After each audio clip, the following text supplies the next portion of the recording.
Good morning. I am calling to order our regularly scheduled meeting of the Committee of the Whole. My name is Elizabeth Glynn, and I'm the chair of this committee. And I'm joined today by council members Gordon, Bender, Andrew Johnson, Yang, Warsami, Goodman, Fry, and Palmisano. And we are a quorum of the committee, and I do expect to be joined by some council members in just a couple of minutes. We have one item of business on our agenda for today before we do reports of committees. And I'll just note for folks, I have figured out how to open my speaker management. So we'll use the speaker management, and I'll try to look out if you're unable to get on your speaker management. So the item that we have is a return to this committee of the city stationery and graphic standards.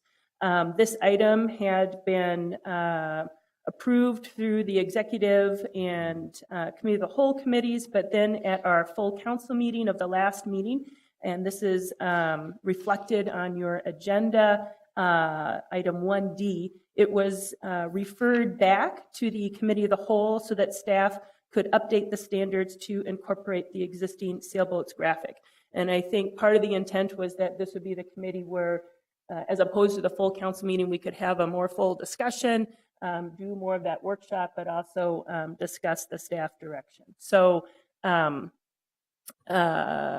wanted to kind of open it up to staff to introduce this topic, give us some of their feedback, and then I am sure that we will have discussion with council members. So I think Mr. Kronk, our city coordinator, was going to give us an introduction, and then we'll hear from Mr. Lively and his team.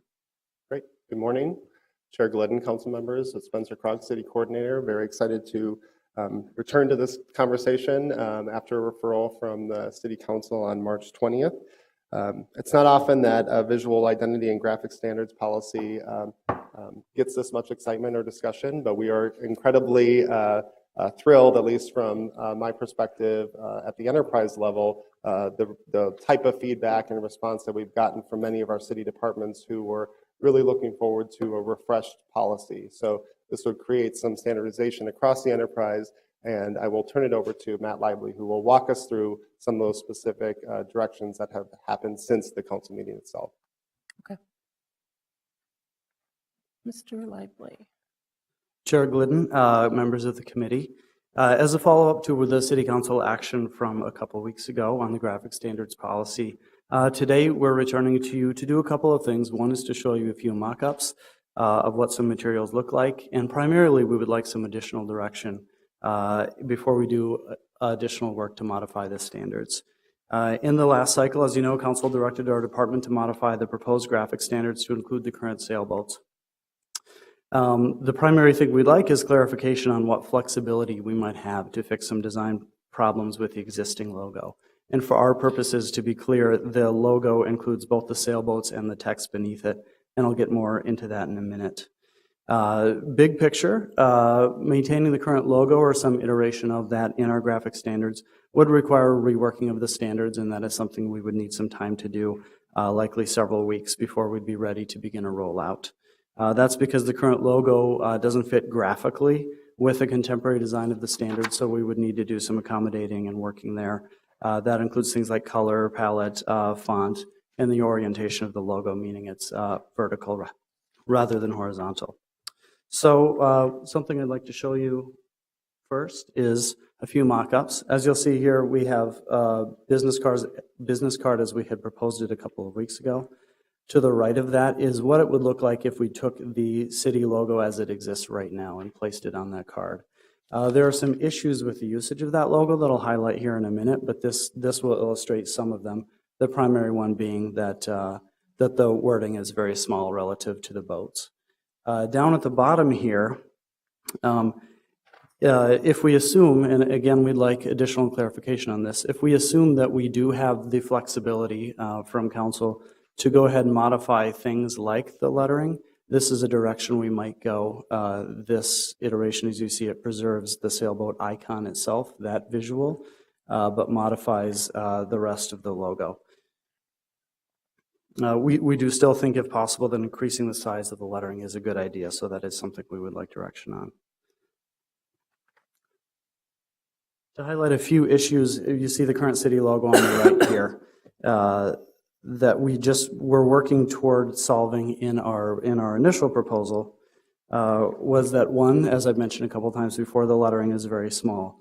Two, it has very thin lines in places and points that mean it doesn't reproduce well in small environments or digital environments. That can cause the image to fragment at the points or to just be hard to see what you're seeing with such fine lines. Also, when you have a poster or a graphic with many logos, it tends to not be very impactful and it doesn't stand out in the crowd. So what we had been looking at was something with a little more weight. And that's a direction we would still like to go if we can through lettering and other things. One thing that I think is significant is that as it relates to the lettering, city fleet vehicles today can't use the city logo because of the size and thickness of the lettering is too small. State statute requires certain dimensions for readability on public vehicles. So as you'll see, we have a wide range of things that have been put together over the years to accommodate state law that are modifications on the logo, both the sailboats and in most cases, the words themselves. So we have a range out there right now. And I've already talked a little bit about the current boats themselves. As it relates to fonts, colors, and type size, which is something, again, we'd like direction on, you can see here what a difference a large name can be in sort of partnering or both pairing with city partners, including Meet Minneapolis and the Convention Center, as well as just its general impactfulness when you see it in a range of logos in some setting. We certainly do want to minimize any confusion by the public around the logo, and that's one reason we proposed evolving it as opposed to a complete reworking of it. Without additional costs, to be clear, we could modify and transition over the most important active elements of our visual identity pretty quickly. That includes things like the business cards, stationery, printed materials, website, social media, that kind of thing. Those are the things that are actively circulated out in the community and are dynamic and people see regularly, and that would help further establish our brand however we choose to evolve that pending additional direction from you. We do know that, as we mentioned before, there will be some longer term things that either will be phased over a long time or not replaced at all. Things like manhole covers, garbage cans could be phased in over time. But again, as you saw with the fleet vehicles, we already do have a range of iterations of logo out there, and generally it does not seem to have caused a lot of confusion, although the more that we can make that consistent, certainly the better. Just to wrap up briefly before we ask for additional clarification or direction on what flexibility we might have, the cost to the city to develop and design these new graphic standards is limited to staff time, which is the good news. That investment in terms of our initial proposal has already been made. We are ready to go with many of the materials, standards, letterhead, business cards, other templates, TV graphics, some web work, that kind of thing. Also, we're well along the path of setting up business card ordering with a vendor and that sort of thing. So it would require some time for us to go back and make some modifications. That's certainly something we could do. But we estimate it would probably take a few weeks, 4 to 6 weeks, to really be in a place where we were ready to roll out again, as we were a couple of weeks ago. And just as a note, a number of departments are holding on placing orders on things, like fleet decals, as I mentioned, clothing, banners, ID tags, lanyards, window clings, etc., in anticipation of adopting graphic standards. So it is important, or we do feel it's important, that we move quickly so we can ensure those orders are placed before too much time passes. With that, I can take any questions, and generally, as I mentioned, would like any additional direction the council could give on what flexibility we have with the logo before we move forward with additional work. Thank you. Thank you, Mr. Lively, and I'm sure that we're going to have some conversation. I put myself in queue actually first just to ask a few clarifying questions, and then I know Councilmember Andrew Johnson is in queue and others may be as well. But these are just some questions that I heard from some council members, and I know you had some reference to this in your presentation, but I just wanted to make sure that I'm kind of clear on this. So the first one was, as your original presentation of the logo showed, that is considered a refresh or a new logo? I mean, this is something I've heard, and if it is a refresh, which is what I saw on your PowerPoint, why do you consider it a refresh? Chair Glidden, we do consider that a refresh. Essentially, it's taking the elements of the existing logo and modifying them, moving them forward, but both the text and the shapes themselves, which essentially we just bent to create a different sailboat, are evolutions of what we currently have. So we consider that a refresh. Okay. Another question that I had heard was just a better understanding of what would be the replacement schedule of items where the city uses a logo. And so I wonder if you could just go over that again. Kind of what I heard from you was things that have a more immediacy to them, that have a shorter lifespan, like our stationery or whatever, or the logo that you see on the cable TV if you turn on our station to watch this particular council meeting. Those things can be addressed fairly immediately. Other things, how would they be updated? Would it be with their lifespan, or is there some other way that the city would look at this? Chair Glidden, as we envision it, and again, this is without expending additional resources beyond the time that we put into this, a number of things that you mentioned we would be able to do very quickly. So that would be basically any printed or online or television-based materials that folks see out there. So that ranges from templates for, posters, flyers, brochures, on-screen graphics for city council meetings, etc. Those things will need to be updated, and those are things we're previously ready to do with what was proposed. So those are things that would be in place pretty quickly, whatever course we move here. Things that are going to be longer fall into a few categories, things like trash cans out in public places. Many of them don't have logos, but some of them, as I'm sure you've seen, do. Those we would wait until, we would essentially start to order new ones with new logos, but existing ones would stay in place throughout their useful lifespan. Same with fleet decals. As I mentioned, Public Works is waiting to place their order for this year just until we have certainty around this. And that's something where they would order the decals for this year, start replacing them this year, and as vehicles are entered into the fleet, those would be replaced over time. Some things like manhole covers, which is our most extreme example, are things that we don't envision would ever be specifically replaced. I think you would consider that kind of an artifact of its era if you ran into it on the street, knowing that those things last forever. Okay. The third question that I've kind of heard that I just wanted to clarify, because you addressed this somewhat, was about cost or investment, what has already been spent, and then what would be spent if we followed the staff direction to revise back to using a existing double sailboat graphic as it is designed, but putting some different sized lettering around that for the Minneapolis, City of Lakes, or whatever that is. So as I understand it, and I know you said it's just city staff time, and I always hate that when people say that, actually, because that's money. That's your time that we could otherwise spend on other things, and we have spent that investment to go and revise this. You talked about sort of some weeks estimate of time to incorporate or design a new logo and then incorporate it into materials. But I think I'm understanding that is just communication staff time and may not include department staff time, which I understand has also been utilized up to this date, and then would have to have new investments of our departments figuring out how they're going to work with communications to update their materials with a new logo after they've gone through this other process. Chair Glidden, thank you. I think that would be good to provide some background.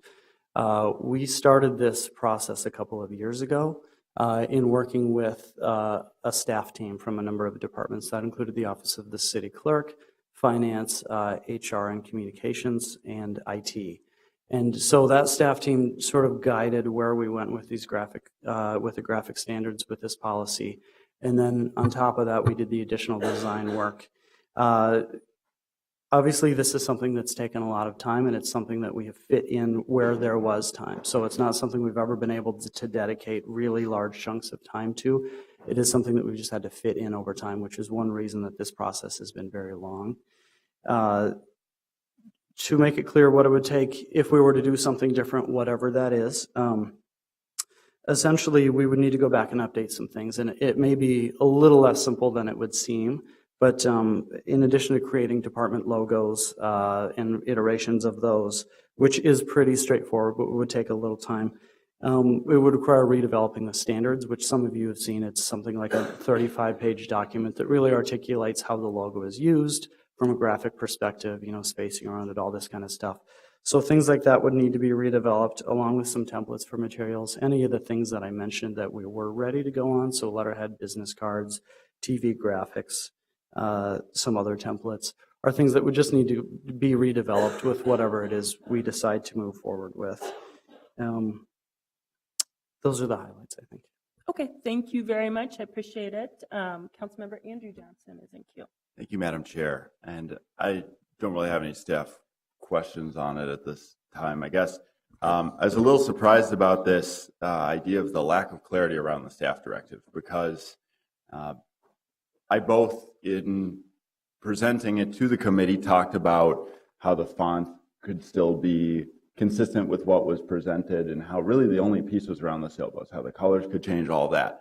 But I did follow up with you after the staff directive, and I said, do you have any questions? Is there anything I can help with? Do you have any concerns? She said, nope, we're good. We'll roll forward. We'll bring it back to committee. So I'm a little surprised about that aspect of it in terms of lacking clarity. But I guess what I want to challenge is this idea of the amount of time that it takes to update the graphics. And actually, could we get the overhead projector?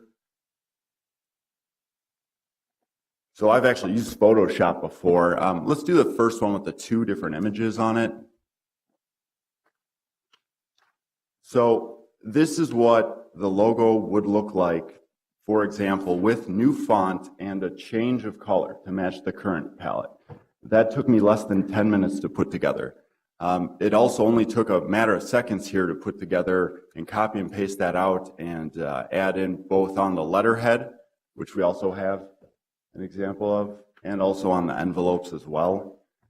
So it's pretty darn quick in Photoshop to do this kind of work. In fact, you can set up actions as well in Photoshop, which will really help roll it out across a number of files, across essentially hundreds of files, really. And so I just want to challenge that. I don't think it would take 4 to 6 weeks in order to complete that work. And, I guess I'm just kind of concerned that we have a staff directive to come back with an updated graphics standard policy, and now we're not having that come before us, and we're basically being pitched the same thing that was originally proposed. And just kind of the lack of communication around that with the clarification is concerning. And I guess the final point I'll say is that, we have a new council, and that was such a big deal that we went and updated our goals and priorities across the entire enterprise. Yet I keep hearing that this logo idea, pitching this new logo, is something that has been wanted for years and years by former councils. Well, I was just surprised that we had this final logo pitched to us without any sort of checking in beforehand, before it was really out there in the wild in front of the media, before it was moving forward, and before really the feedback period was closed off to the council members. And so I think when we have, and certainly council members share a number of different concerns. Some people are worried a sailboat isn't representative of the city. A lot of us, don't want to necessarily deal with this and figure, hey, if it's not broken, don't fix it, though we do recognize the value of the graphic standard policy. But I think that when you have 10 council members vote for something, I'm concerned that we would come back and be at a point where we're basically saying, okay, we're not going to move forward with this.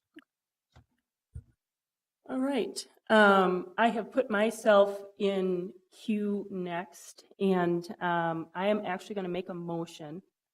I am going to move the original staff recommendation, which would essentially be items A1, A, B, and C. So this would be taking that original direction And we will see where this goes. But I wanted to just put this item in front of us for discussion, and then we will call the vote. And go from there. But I will say just a couple of comments, and I can really appreciate Councilmember Andrew Johnson, who clearly really cares about this issue, has put in time on it, and it is very frustrating. Just a little bit from staff perspective, I think they know, though, that they have to answer to 13 council members. And so this becomes a little bit of a difficulty in saying, I want to make sure that we have clear direction and understand that from the council, especially since this went through 2 committees and then there was a different vote at the full council meeting. So I just want to say there is a little bit of a back and forth here of trying to understand, and no disrespect to Councilmember Andrew Johnson at all with that. I am making this motion because I will say I am concerned that we've already spent this investment. We've involved a lot of departments around the city. I think some council members are definitely hearing from city staff with their frustration about a change in direction after going through this process and feeling like they had a direction that was supported through the city enterprise. And I am challenged about thinking how we're going to go through this process again and spend more staff time, which is city cost and city money. The other element that I think just is not addressed, if we would try to incorporate the existing double sailboat logo as it stands into some larger design of the Minneapolis name, is these challenges with it's this really weird pointy sailboat that's hard to reproduce and has these thin lines, and that challenge won't be taken care of by putting it into a new font with a new size of the name Minneapolis. We will still have trouble reproducing it. It will still be unable to be reproduced in certain settings, like the vehicle settings that we've talked about, and we won't have solved that issue. So maybe enough there. I will see if there's discussion on this motion. Councilmember Frye. Thank you, Madam Vice President. I had one question that I believe was at least in part answered, but was in regard to the refresh versus a rebranding and the difference between the two. So, and this I think stems from some of my confusion, which I just want to thank Councilmember Johnson for pointing out. My understanding of the refresh was initially that it would only focus on certain aspects like letterhead and business cards. And I guess I was confusing the difference between a refresh and a rebranding, which of course would be fully encompassing, but would take place over time as the assets wore out and needed to be replaced, such as manhole covers. Chair Glidden, Councilmember Frye, thank you for asking that question. You're right that back when we started this project, we wanted to take a look at letterhead, business cards, envelopes, so basically the business tools, and that is actually something that has come to council over the years for approval as the iterations have changed. So we knew that in order to do that, we needed to go through that same process. While we developed that, we were also developing a graphic look for the first time for the city. So a lot of the things you'll see in the standards, however it ends up with the logo, are things that we've been doing for a while. So the shades of blue, the fonts, the use of white space, any of that kind of stuff are things that's the direction we've been moving. And so we wanted to solidify those in graphic standards and make them apply to the enterprise as a whole. So that sort of became a goal also of this project. And again, our assumption throughout is that we wanted to achieve whatever we could without spending any, besides staff time, obviously, which has a cost, without spending additional dollars, which is how we got to a place where we weren't proposing wholesale replacement of things that would cost money to do. Is that helpful? It does. So you've highlighted my biggest concern, which is spending undue either time or money on this issue, which I want really nothing to do with, notwithstanding the fact that I do think that the sailboat is not entirely representative. My big fear is that we get into this long, drawn-out conversation. I was joking with Councilmember Bender just yesterday that, if you take everybody's input, it's always going to be different. Joking that she would want, the logo to be spokes on a bike, and I would want it to be a little runner. And everybody's got their personal issue, and it will take forever, lots of time and energy and effort. So I appreciate all the work that staff has done to bring this forward. Specific question with regard to assets that will wear out over time that are more expensive to replace, on like letterhead on an envelope. So like the manhole covers specifically, I'm guessing that once a manhole cover wears out, needs to be replaced, it will be replaced with the new logo, so there's consistency at least moving forward. Chair Glidden, Councilmember Fry, I think that is something we would need to have further discussions with Public Works on. And what I mean by that is, I know we have some manhole covers with city logos. We have lots that don't have any logos.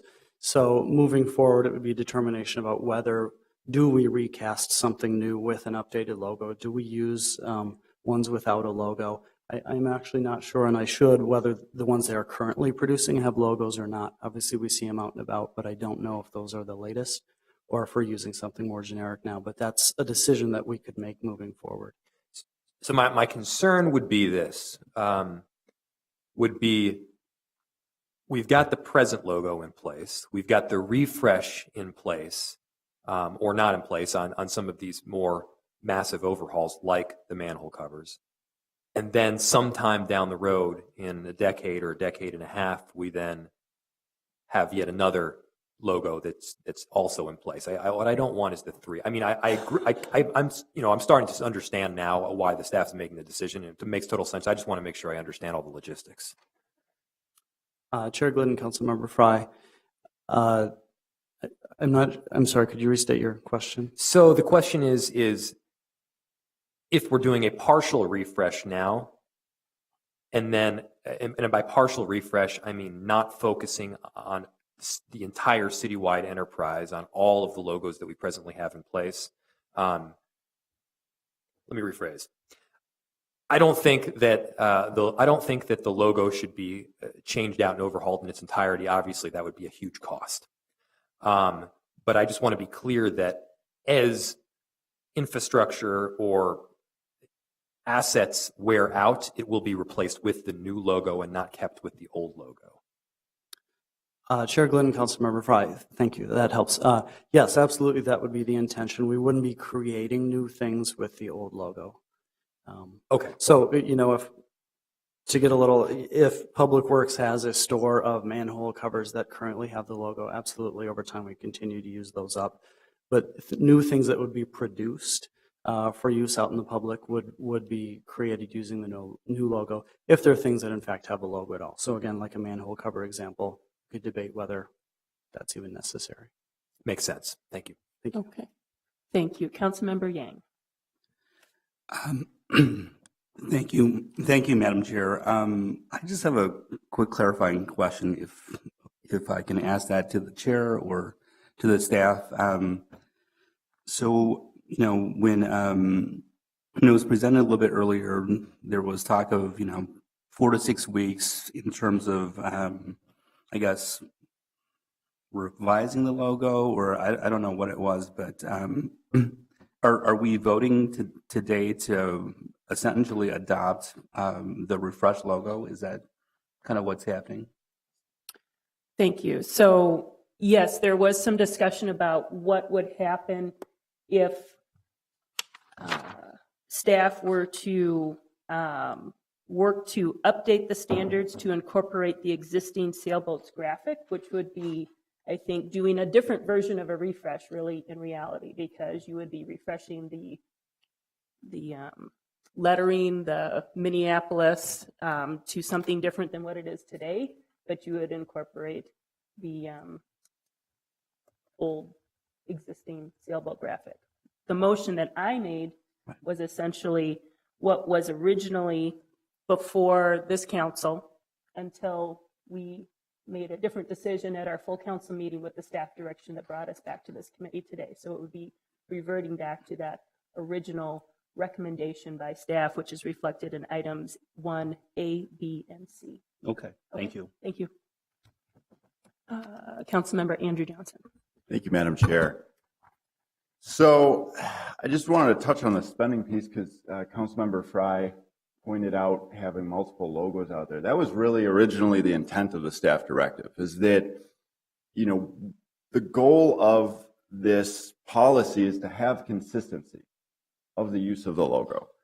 And when we have tens of thousands of physical objects out there with the 2 sailboats on them, then we would actually be creating inconsistency by having a different icon out there in the wild, if you will, for the next several decades. And, when people think of logos, they don't recognize the difference between Tahoma font and Verdana font. They're not thinking about that. They're really thinking about that icon. And a lot of people recognize the 2 sailboat icons that we've had out there for a very, very long time. And so what we have before us is this idea to refresh and evolve it. Well, companies do this. And when they do it, they typically put a lot of money into it. Now, we're not putting money into it, so we're going to have that inconsistency out there. My concern is around spending the money that in 5 or 10 years down the road, somebody's going to say, hey, it's only going to cost us $100,000 to switch out everything else that's out there, since we do have these 2 icons out there. And so we are going to have spending come up at some point in the future, or discretionary spending at the end of the fiscal calendar, when folks say, hey, we could, spend some money and just switch out and have a consistent look of all of our sweatshirts across a company or across the organization or department. A lot of times, though, when companies undertake this, it's due to a transformation in the company. And I think that's another piece of this. You see this actually, like articles like this, it's never a good idea to change your company's logo, or it's almost never a good idea, where they talk about, for instance, in our graphic standard policy book, when we see Apple, they show, hey, there's an evolution of the Apple logo. Well, yeah, when they rolled out Macintosh, they evolved the logo. When Steve Jobs came back and rolled out the iMac, they evolved the logo, signaled a major transformation. When the new iPod came out, they evolved the logo. And so each time they do it, they put a lot of money behind it, and it's symbolic of a transformation within the organization. So I guess my final thought here is the concern that we have a staff directive that was not followed through on. And I think that it passed, and it makes sense to have come back before us the updated graphic standards incorporating the existing sailboat graphic. And I hope that there's been clarity today around that, and I would just suggest that we probably don't want to get into a situation where we end up having staff directives coming back before us a cycle later and discussing it all over again and taking a vote on it again. So with that, I'm going to move to return item D, motion to amend your motion, to return item D so that staff can come back with the updated graphic standards incorporating the existing sailboat graphic. So, and I'll look at Ms. Siegel, but I think that's not really an amendment, but it might be a substitute, motion to substitute my motion with item D. So I'll take that as is that what that would be? Madam Chair, yes. Yeah, It would be a okay. substitute. That is fine. So we have a motion to substitute, which is before us, and I'm not sure if I see that on our, well, anyway, maybe they don't do that. So we have a motion to substitute. What was that? I don't, the other person's got to control it. Okay, right. Barb and I are talking about, we both have difficulty with the speaker management. So anyway, sorry, little aside here. So we have a motion to substitute. I'll ask if there's any discussion on that motion. Seeing none, all in approval, please say aye. Aye. All opposed? Nay. So then we go back to my original motion, which was to return to the original staff recommendation, which is reflected in items 1A, B, and C, and that is what is before us right now. So I will ask if there is any further discussion on that motion. Seeing none, all in approval, please say aye. Aye. All opposed? Nay. And that item is approved. All right. Thank you all very much. Appreciate your time. Next, we turn to reports of committees, and we have Community Development and Regulatory Services. With that, Chair, Councilmember Goodman. Thank you, Madam Vice President. There are 13 items on the Community Development Committee agenda for our approval tomorrow. Item number 1 is a land sale. Item number 2 is preliminary approval for a $13 million bond issuance for the Corcoran Triangle Affordable Housing Project. Item number 3 is preliminary approval of $32 million in tax-exempt senior housing and healthcare revenue bonds for the Senior Assisted Living and Memory Care Project known as Ecumen, Mill City Quarter, or Abaton. Item number 4 is the bond issuance for the affordable senior portion of that project, Mill City Quarter. There is a land sale in here somewhere. I've got to figure out how to find that. Item 5 is operating conditions and extension of hours for Sal's on 5th. 6 is our regular gambling and business licenses and liquor licenses. 7 is taking one property out of the housing replacement TIF district in order to change its subdivision. It will be put back in at a later date. Item 8 is a contract with Life Track Resources. This has to do with employment and training services. Item 9 is awarding exclusive development rights to United Properties for the Nicollet Hotel block. Item number 10 is the interim parking and rental agreement for 205 Park. This has to do with the Ecumen and Mill City project. Item number 11 is the land sale for Mill City Quarter and Abaton. Item number 12 is a contract extension with Peter Brown. And item number 13 is the Target Center renovation project. With that, I'm happy to answer any questions on items 1 through 13. All right, thank you, Councilmember Goodman. I'm not seeing any questions. So next we have Health, Environment, and Community Engagement. With that, Chair, Councilmember Gordon. Thank you very much, Madam Vice President. The Health, Environment, and Community Engagement Committee is bringing 4 items forward for approval on Friday. The first is authorizing execution of amendment to a contract with Next Gen Healthcare Information Systems to purchase 3 patient portal licenses for school-based clinic programs we have in our schools. Second item is authorizing a contract with the Minnesota Department of Health to accept an estimated $40,000 to address gaps in department plans and response activities related to Ebola virus disease. The third item is authorizing an agreement with the Mississippi Watershed Management Organization to accept a grant of $19,200 to hire interns to assist in erosion control and enforcement. And the fourth item is approval of Community Innovation Fund guidelines. This was also taken up in Ways and Means, and I will be moving a kind of a morphed version of both.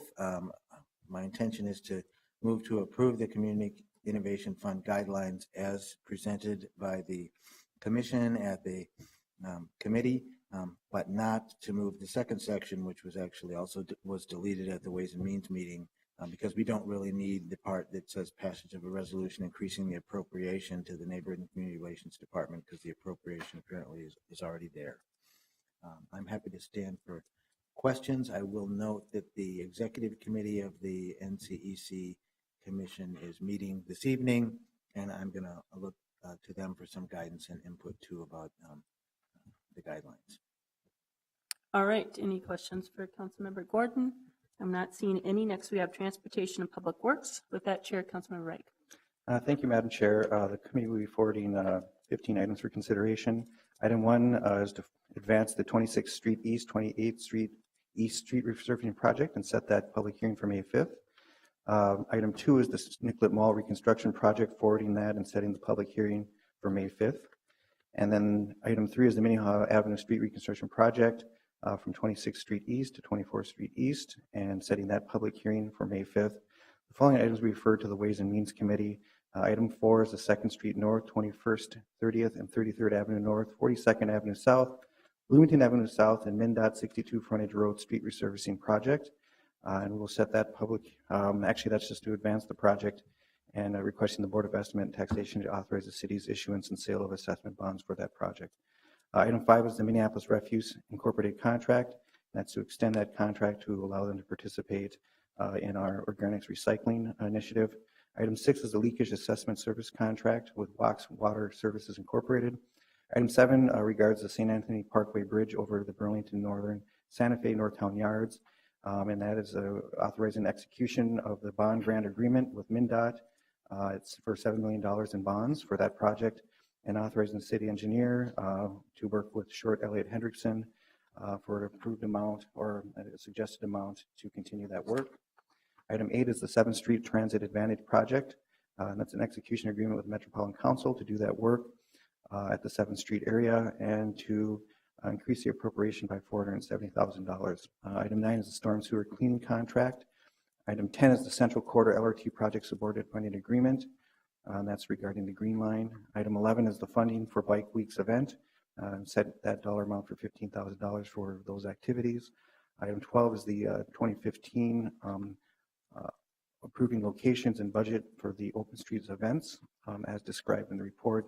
Item 13 is the on-street parking mobile payment system, authorizing the execution of a 3-year contract with Park Mobile LLC to extend the contract for 2 additional years for an open street or an on-street mobile payment system.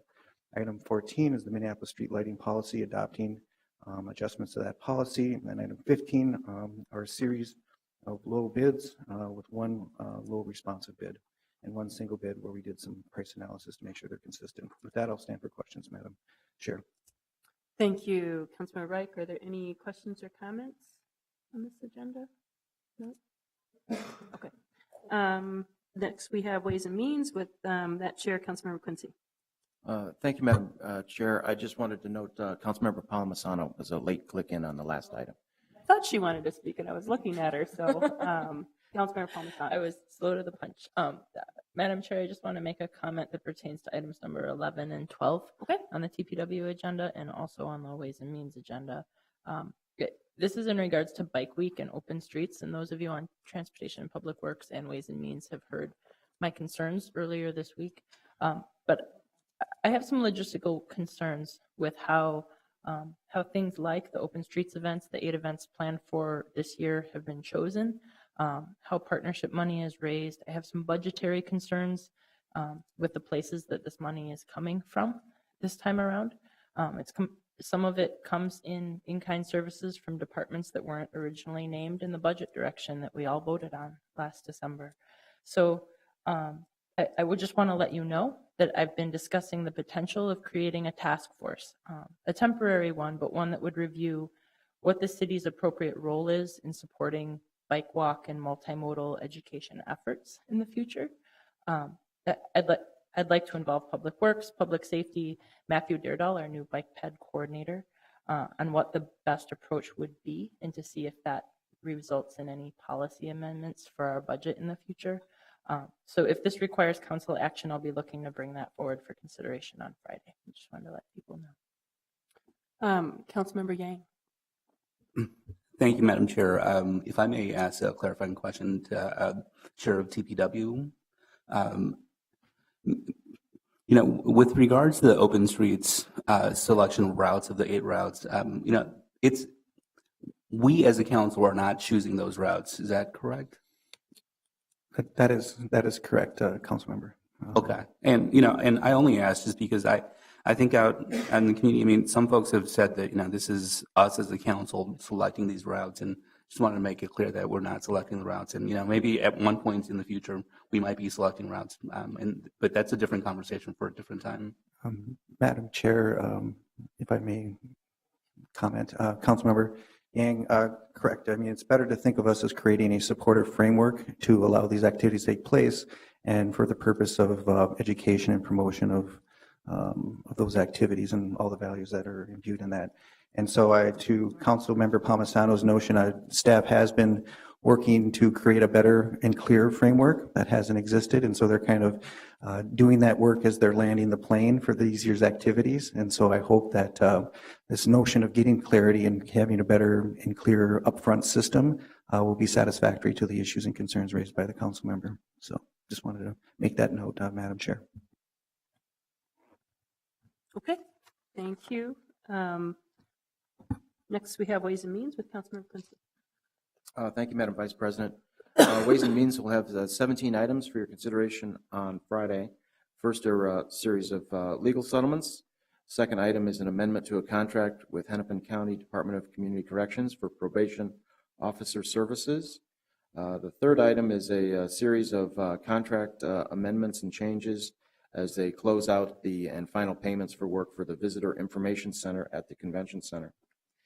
Item number 4 is increasing a contract for fire stations number 5 and number 7 improvement project. Number 5 is a extension of a contract for our merchant services programs. Items 6 and 7 are lease negotiation and executions for the Flower Exchange and for Hamilton School. 8 is the Capital Long Range Improvement Committee appointments. 9 is approving an application for a free wireless community account for the African Community Senior Center. Item number 10 is taking appropriate actions with Digital Health Department on emergency response tracking system. We also have an approving the termination of a contract with Granicus for our legislative information management system, and increasing a contract for the provider of the emergency operations fire training burn simulator, as well as accepting some gifts to cover conference registration for the ServiceNow Knowledge 15 Technology Conference. Items 14 and 15 are salary adjustments for non-represented employees and politically appointed employees. Number 16 and 17 are labor negotiations tentative agreements with 911 Dispatchers Unit and Laborers Local 363. Happy to answer any questions from members on those 17 items. All right, thank you, Councilmember Quincy. I'm not seeing questions, so last we have zoning and planning. With that, Chair, Councilmember Bender. Thank you, Madam Chair. We have 5 items from zoning and planning this cycle. Item number 1 is denying an appeal of the decision of the Zoning Board of Adjustment, which granted reasonable accommodation request for a supportive housing facility at 2118 Blaisdell Avenue. Item number 2 is denying an application for an interim use permit to allow temporary parking lot at 1919 10th Avenue South for the Franklin Bakery. Item number 3 was denying an application to rezone the property at the same address, 1919 10th Avenue South, to a TP transitional parking overlay district from residential. Item number 4 is approving the proposed process for a new art and public places capital plan, and this came out of our last budget discussions and is aimed at having public art funding be programmed out more similar to how we do our other capital programming. And then item number 5 is a text amendment related to household refuse containers. As we add more organics and recycling options, we have a setback requirement that is causing people to get tickets for their multiple containers. Happy to answer any questions. All right, thank you very much. I do not see any questions. And with that, I believe we have concluded with all of our business for today, and we are adjourned. Thank you very much.